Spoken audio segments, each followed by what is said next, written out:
ও মাই god, একই match খেললো Kolkata night Riders. হ্যাঁ বন্ধুরা, প্রায় 6 বছর পর কলকাতা নাইট রাইডার্স মুম্বাইয়ের ওয়াংখেড়ে স্টেডিয়ামে মুম্বাইকে গোহারান হারালো। বন্ধুরা, যেখানে কলকাতা নাইট রাইডার্স মাত্র 169 রান বানিয়েছিল এবং সেখানে সবাই ভেবেছিল যে কেকেআর হেরে যাবে এই ম্যাচটি, কিন্তু সেই রানকে তাড়া করতে নেমে মুম্বাই ইন্ডিয়ান্স যে এইভাবে অল আউট হয়ে যাবে কেউ কোনোদিনও ভাবতে পারেনি।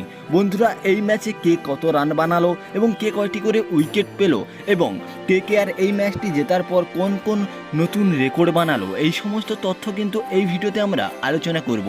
বন্ধুরা, ভিডিওটি শুরু করার আগে তুমি যদি কেকেআরের একজন সমর্থক হয়ে থাকো তাহলে ভিডিওটিকে একটি লাইক এবং চ্যানেলটিকে সাবস্ক্রাইব করে দিও।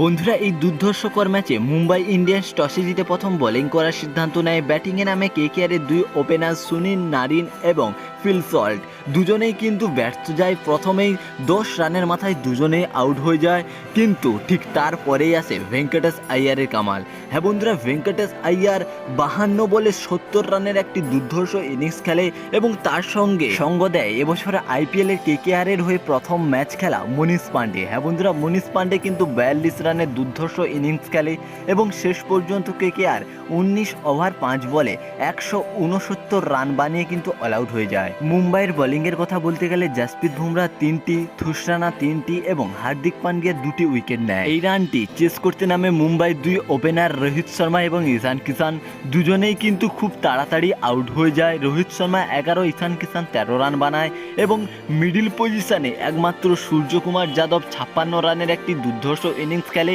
এবং শেষে টিম ডেভিডের 24 রানের একটি ছোট ইনিংসে মুম্বাই ইন্ডিয়ান্স শেষ পর্যন্ত 18 ওভার 5 বলে মাত্র 145 রান বানিয়ে কিন্তু অল আউট হয়ে যায় এবং কেকেআর এই ম্যাচটি 24 রানের বড় ব্যবধানে জয়লাভ পায়।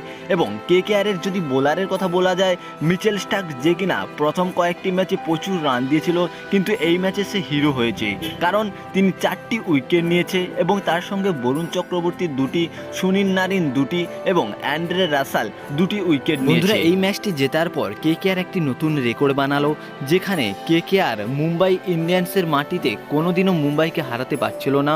প্রায় 6 বছর পর এটি সম্ভব হয়েছে। এটি কিন্তু কেকেআরের জন্য একটি বড় জয়। বন্ধুরা, কেকেআর এই ম্যাচটি জেতার পর পয়েন্টস টেবিলে 2 নম্বর পজিশনে এসে গেছে এবং প্লে অফে যাওয়ার জন্য পুরোপুরিভাবে প্রস্তুত।